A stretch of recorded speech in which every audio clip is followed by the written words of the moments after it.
The baby hit by a vehicle last night in Waimanalo has died, and the driver accused of hitting his stroller is in custody, facing a long list of charges. Police arrested Annie Akau at her Waimanalo home a few hours after police say she ran from the crash scene. She was booked on 10 counts, including accident involving death, driving under the influence, endangering the welfare of a minor, and driving without a license. Akau also has previous arrest for driving without a license.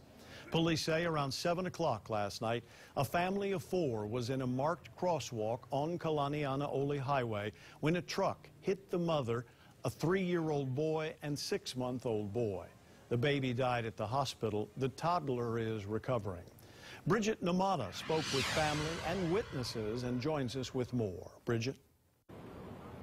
Joe, I spoke with several Waimanalo residents who tell me the driver of that vehicle and the family of the victims know each other. It's a very difficult day for Waimanalo residents. You can see, let me get out of the way. Behind me, they have gathered for a vigil, all coming to terms with the death of the baby involved in last night's hit and run. The loss of baby Donovan brought Waimanalo residents to gather at the scene of the accident, pleading with other drivers to slow down.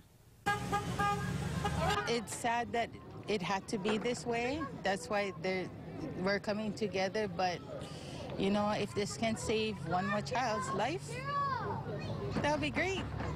Benedine Nalaehia says the family is struggling after the loss of 6-month-old Donovan, but are remaining hopeful that the 3-year-old who was also hit will pull through. I'm told the toddler is now in stable condition. The children's mother, who was also hit, suffered a broken ankle. The 3-year-old is got transported to Kapiolani. He's doing okay so far. Of course, we feel angry. We do, but, you know, it's not going to help. Police say Annie Akau was the driver who hit the family as they crossed the street in a marked crosswalk.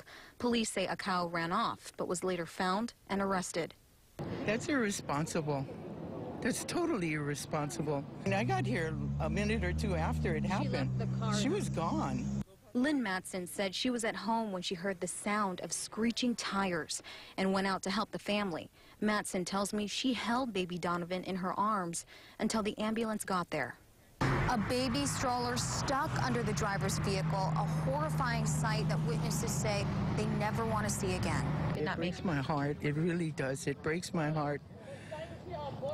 Last night, I know I was in shock walking around with him, but I cannot imagine.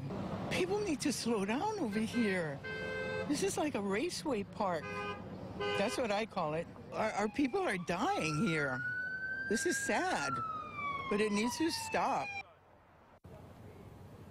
Today I spoke with a member of the Waimanalo Neighborhood Board who says he is outraged by the latest accident and says he will be speaking with state and city officials to see what can be done to help out and make Kalanianaole Highway safer in terms of adding lighting and more lighting and overhead lights to the marked crosswalks.